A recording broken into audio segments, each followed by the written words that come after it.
விவரங்களுக்கு நன்றி வேல்முருகன். தற்போது நம்மோடு இணைந்திருக்கிறார் திராவிட இயக்க தமிழர் பேரவையினுடைய பொதுச் செயலாளர் திரு சுபவீரபாண்டியன் அவர்கள். வணக்கம் சார். கச்சத்தீவை தாரை வார்த்தது யார், எதற்காக? இந்த பிரச்சனை இப்போ சமீபத்தில் மிகப்பெரிய பேசு பொருளாக பிரதமர் மோடியினுடைய அந்த ட்வீட்க்கு பிறகாக நடைபெற்றுக் கொண்டிருக்கிறது. உண்மையில் நடந்தது என்ன?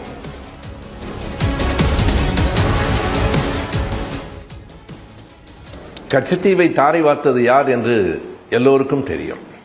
ஆனால் அந்த பிரச்சனை இப்போது தேர்தல் நேரத்தில் ஏன் எழுப்பப்படுகிறது என்பதும் நாம் பேச வேண்டிய செய்தி. 50 ஆண்டுகளுக்கு முன்னால் இந்திரா காந்தி அவர்கள் பிரதமராக இருந்தபோது கச்சத்தீவை ஸ்ரீலங்காவுக்கு தாரை வார்த்தது என்பது மிக தவறான கொள்கை. அதை அன்றும் நாம் எதிர்த்தோம், இன்றும் எதிர்க்கிறோம். அதில் ஒன்றும் மாற்று கருத்து இல்லை.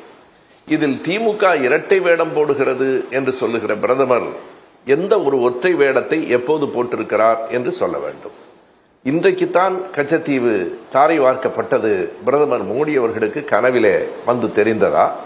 10 ஆண்டுகளாக ஒன்றிய அரசின் பிரதமராக இருக்கிற போது கச்சத்தீவு பற்றி ஒரு நாளும் பேசவில்லையே, என்ன காரணம்?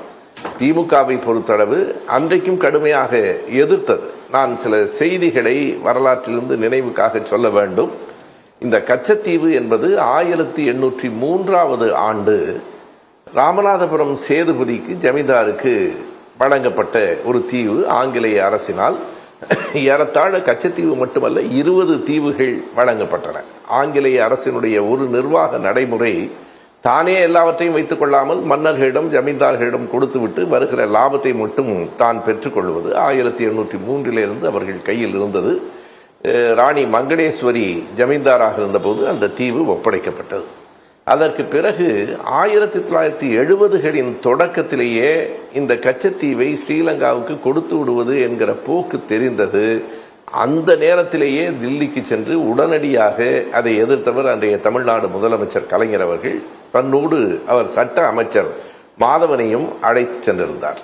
முதலில் அந்த வெளியுறவுத்துறை செயலாளர் கேவல் சிங்கோடும் பிறகு வெளியுறவுத்துறை அமைச்சர் ஸ்வரன் சிங்கோடும் பேசிவிட்டு இறுதியாக இந்திரா காந்தி இடத்திலும் பேசினார். அதற்கான ஆதாரங்கள் தேவை என்று பிரதமர் இந்திரா காந்தி கேட்டபோது எல்லா ஆவணங்களையும் கொண்டு போய் கலைஞர் கொடுத்தார். ஆனால் எல்லாவற்றையும் மீறி தமிழக அரசை கலந்து கொள்ளவே இல்லாமல் 1974 ஜூன் 26ஆம் தேதி அந்த ஒப்பந்தம் கையெழுத்தாயிற்று. அங்கே பண்டாரநாயகாவும் பிறகு இங்கே நம்முடைய இந்திரா காந்தி அவர்களும் கையொப்பமிட்டார்கள். 26, 28 2 நாள்களில் கையொப்பங்கள் ஆகின. அதை உடனடியாக அனைத்து கட்சிகள் கூட்டத்தை கூட்டி எதிர்த்தவர் தலைவர் கலைஞர் அவர்கள் தான். அந்த அனைத்து கட்சி கூட்டங்களிலே யாரெல்லாம் கலந்து கொண்டார்கள்? அதிமுகவும் கலந்து கொண்டது. அதிமுகவின் சார்பில் அன்றைக்கு சட்டமன்ற உறுப்பினராக இடைத்தேர்தலில் தேர்ந்தெடுக்கப்பட்டிருந்த அரங்கநாயகம் அவர்கள் கலந்து கொண்டார். எல்லா கட்சிகளும் கலந்து கொண்டார்கள். ஒரு வேடிக்கை என்னென்றால் இந்திரா காங்கிரஸை சார்ந்த ஏஆர் மாரிமுத்துவும் அந்த கூட்டத்தில் கலந்து கொண்டார். அரங்கநாயகம் இந்த கச்சத்தீவை தாரை வார்த்ததை நாங்கள் எதிர்க்கிறோம், ஆனால் இந்த கூட்டத்தில் பங்கேற்க மாட்டோம் என்று சொல்லிவிட்டு வெளிநடப்பு செய்தார்.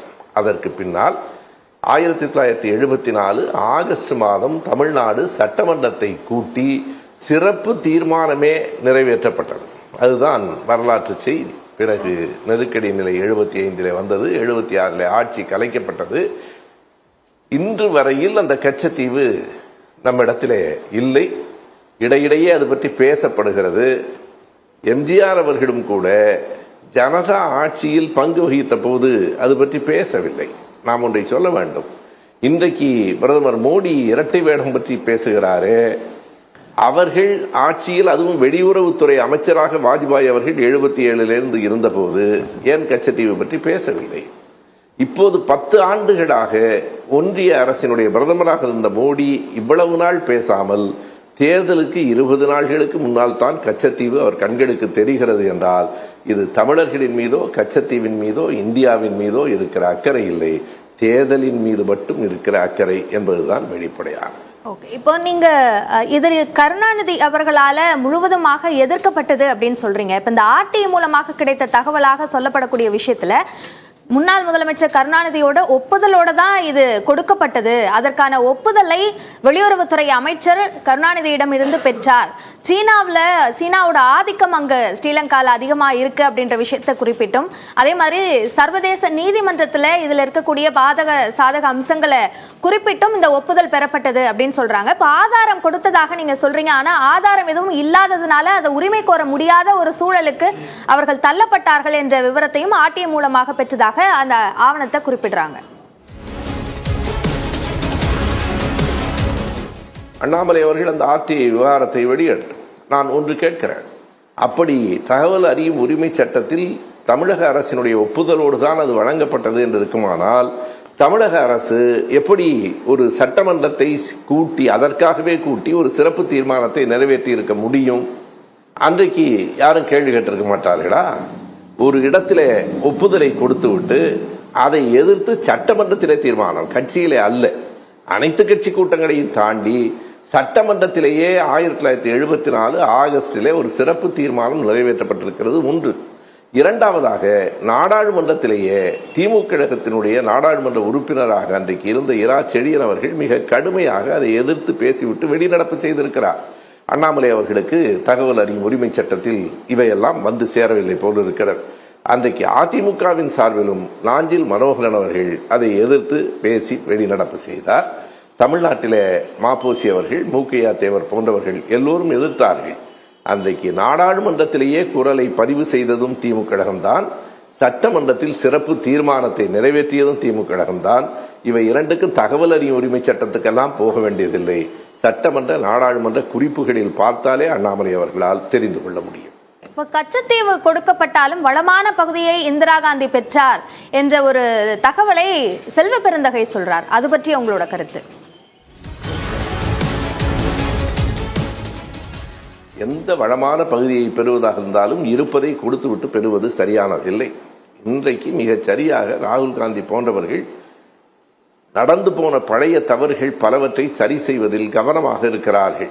எனவே இப்போது நாம் அதற்கு சமாதானம் சொல்லிக் கொண்டிருக்க வேண்டியதில்லை. கச்சத்தீவை கொடுத்ததில் என் போன்றவர்களுக்கு எப்போதும் உடன்பாடு இல்லை. ஆனால் அதை மறுபடியும் மீட்க வேண்டும் என்பது குறித்து தான் பேச வேண்டும். கடந்த 10 ஆண்டுகளாக பிரதமர் மோடி அதை பற்றி பேசவே இல்லை.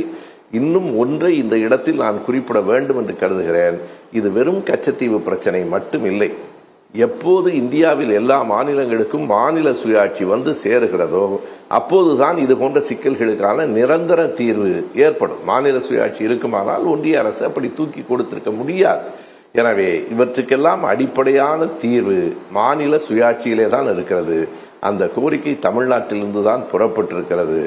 அதை வலுப்பெறச் செய்ய வேண்டிய கட்டத்திற்கு நாம் வந்திருக்கிறோம் என்பதை உணர்ந்து அனைவரும் சேர்ந்து பாடுபட வேண்டும். தேர்தலுக்காக ஒருவர் இன்னொருவர் மீது குற்றம் சாட்டி கொண்டிருப்பதால் தமிழ்நாட்டுக்கு எந்த பயனும் இல்லை.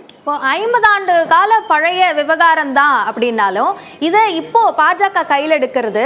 இந்த முரணான கருத்துக்களோடு இருக்கக்கூடிய இந்த விவகாரத்தினால திமுக காங்கிரஸ் இடையே குழப்பத்தை ஏற்படுத்த முடியும் அப்படின்னு நினைக்கிறாங்களா, அல்லது தேர்தலில் இது தாக்கத்தை ஏற்படுத்தும் இந்த வரலாறை பேசுறது மூலமா அப்படின்னு நினைக்கிறாங்களா? இரண்டுமே நடைபெறப் போவதில்லை. இதனால் திமுக காங்கிரசுக்குள் ஒரு குழப்பமும் வந்து விடாது. ஏனென்றால் திமுகவுக்கும் காங்கிரசுக்கும் நடந்த எல்லாம் தெரியும். மோடி அவர்கள் தான் ஏதோ 10 ஆண்டுகள் வெளிநாட்டில் இருந்தது போல, பல ஆண்டுகள் அவர் வெளிநாட்டிலே தான் இருந்தார், அது வேறு. ஆனால் உள்நாட்டு விஷயமே தெரியாதது போல 10 ஆண்டுகளுக்கு பிறகு இன்றைக்கு மோடி பேசுகிறார். வரலாறு எல்லோருக்கும் தெரியும். எனவே காங்கிரஸ் கட்சியில் இருக்கிற தலைவர்களுக்கோ திமுக தலைவர்களுக்கோ கச்சத்தீவு தொடர்பாக எது நடந்தது என்பது தெரியாமல் இல்லை, எல்லோருக்கும் தெரியும். ஆகையினால் இதனால் ஒரு குழப்பம் வந்துவிடாது. ஒன்று. இரண்டாவது, இதனால் தேர்தலில் ஒரு பாதிப்பு திமுக கூட்டணிக்கு ஏற்படுமா என்று கேட்டால், அப்படி குழப்பம் ஏற்படுவதாக இருந்தால் 10 ஆண்டுகளாக ஒன்றும் செய்யாத அந்த பாஜகவின் மீதும் அந்த பாதிப்பு கண்டிப்பாக வர வேண்டும். எனவே இதை தீர்மானிக்கிற இடத்தில் திமுக இல்லை. ஆகையினாலே இதனால் தேர்தலிலும் பெரிய பாதிப்பு எதுவும் வந்துவிடாது. இப்போ தமிழ்நாட்டில் சென்சிட்டிவா இருக்கக்கூடிய விஷயங்களை கையில் எடுக்கிறது மூலமாக பாஜக என்ன மாதிரியான ஒரு ஸ்ட்ராட்டஜியை யூஸ் பண்றாங்க அப்படின்னு நினைக்கிறீங்க? இப்போ பழைய விஷயத்துல இப்படி முரணான விஷயங்களோட இருக்கக்கூடிய 2 கட்சிகள் ஒன்றாக இருக்காங்க அப்படின்ற பார்வை அதிகமாக இருக்குமா, அல்லது இப்போ இவங்க செய்யல அப்படின்ற பார்வை அதிகமாக இருக்குமா மக்கள் கிட்ட? அப்படி பார்த்தால் பாஜகவோடு கூட இருக்கிறது பாமகவுக்கு 1000 கொள்கை முரண் இருக்கிறது. சமூக நீதிக்காக நிற்கிற கட்சியா பாரதிய ஜனதா கட்சி? இன்றைக்கு பாட்டாளி மக்கள் கட்சி ஒன்றாக இணைந்திருக்கிறார்களே, உயர் ஜாதி ஏழைகள் என்று ஒரு புதிய பிரிவை உருவாக்கி அவர்களுக்கு 10 விழுக்காடு இடஒதுக்கீடு கொடுத்திருப்பதில் பாட்டாளி மக்கள் கட்சிக்கு சம்மதம் தானா? எனவே மாறுபட்டு நிற்கிற 2 கட்சிகள் ஒன்றாய் சேர்வதனால் அந்த கூட்டணிக்கு பாதிப்பு வராதா? கூட்டணி என்பது நாம் கூட்டணி என்று சொன்னாலும் கூட அது ஒரு விதத்தில் தொகுதி உடன்பாடுதான். அது மக்களுக்கு நன்றாக தெரியும். இப்போது காங்கிரசுக்கும் திமுகவும் இந்த கொள்கையில் இந்த கச்சத்தீவு பிரச்சனையில கூட பெரிய வேறுபாடுகள் இல்லை. நீட்டு தேர்வை திரும்ப பெற வேண்டும் என்பதில் வேறுபாடு இல்லை. இன்றைக்கு தமிழக முதல்வர் கழகத்தினுடைய தலைவர் ஸ்டாலின் அவர்களும் ராகுல் காந்தி அவர்களும் பல இடங்களில் கொள்கைகளில் ஒன்றுபட்டுத்தான் நிற்கிறார்கள். எனவே இந்த கூட்டணியில் குழப்பம் விளைவிக்க முயற்சிப்பது தேர்தல் நேரத்தில் நடக்கக்கூடியதுதான். ஆனால் அது எந்த பயனையும் பெறப்போவதில்லை. இறுதியாக ஒரு கேள்வி, இப்ப பல இடங்கள்ல கொள்கைகள்ல ஒன்றாக இருக்காங்க அப்படின்னாலும் எல்லாத்துலயும் காங்கிரசும் திமுகவும் ஒன்றாக இல்லை. இப்போ கச்சத்தீவு விவகாரத்துல மீண்டும் அதை மீட்டெடுக்கிறோம் அப்படின்ற நிலைப்பாட்டுல காங்கிரஸ் உறுதியா இருக்கும் அப்படின்னு நீங்க நினைக்கிறீங்களா? இப்போ வெற்றி பெற்று ஆட்சி அமைக்கக்கூடிய ஒரு சூழல்ல அதை நிறைவேற்றக்கூடிய நிலைப்பாட்டை காங்கிரஸ் எடுக்கும் அப்படின்னு நீங்க நம்புறீங்களா?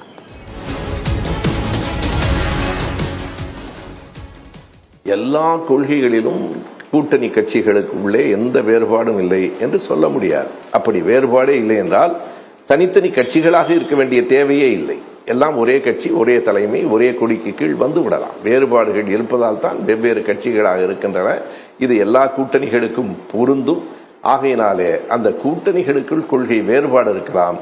பாரதிய ஜனதா கட்சிக்கும் பாமகவுக்கும் இடையில் இருப்பது போல கொள்கை முரண்பாடு இல்லை. இது கொள்கை வேறுபாடு தான். எனவே இந்த கட்சிகள் ஒருங்கிணைந்து நிற்பது மக்களிடத்திலே ஒரு பெரிய செல்வாக்கை உருவாக்கி இருக்கிறது. கொஞ்சமும் கலையாமல் திமுக தலைமையிலான கூட்டணி தொடர்ந்து 2-3 தேர்தல்களை சந்தித்துக் கொண்டிருக்கிறது. இப்படிப்பட்ட குழப்பங்களை ஏற்படுத்த முயற்சிக்கிற எதிர்க்கட்சிகள் தேர்தலில் தோல்வியடைவார்கள். இணைப்பில் எங்களுடைய பல்வேறு கேள்விகளுக்கு பதிலளித்தமைக்கு நன்றி திரு சுப வீரபாண்டியன். நன்றி, வணக்கம். அடுத்ததாக நியூஸ் அண்ட் வியூஸ் பகுதி